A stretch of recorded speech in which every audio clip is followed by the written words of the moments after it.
mana urang ek milih kana yusalitu ala ahli nar alju ahli neraka teh di akhirat teh bakal dilindih ku ngaran lapar wa adzabul jubi kon alaihi asyaddu min sa'iril iqam jeung siksaan lapar eta teh leuwih banget tinimbang sasakaina siksaan-siksaan anu sajenna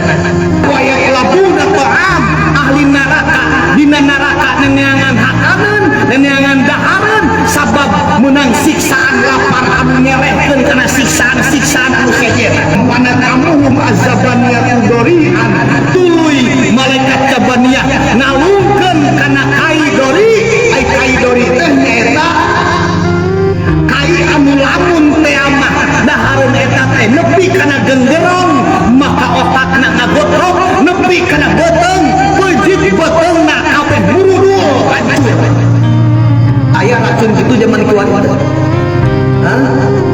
racun kawas kitu langsung balik ka dahar harita keneh ngagotrok huluna lamun nepi kana gengger lamun nepi kana beteung ngagotrok beteungna racun naon nu di dunia ya kitu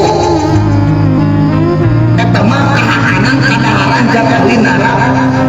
fa iza akala ahlun nar zalika gori yakufu fi hulukim payakubuna ma payutuna dimasrobatin min ma'in hamim manehna geus ngalegleg kana kaidori eta kaditukan ieu teh porowokan neneangan cai lantaran hayang minum maka ku malaikat cabaniyah diasongan min ma'in hamim cai anu banget panasna idza qarabul al-musyribatu di mana-mana ngadeukeutan jalma nginum kana eta maka mulucut kabeh kulit beungeut jeung daging-dagingna eta teh siksaan dandang anu di jero neraka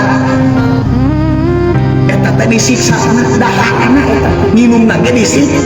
ek jadi ahli memperjuangkeun ahli ashabul yamin ek ashabus simat tapapo silahkan kumaha anjeun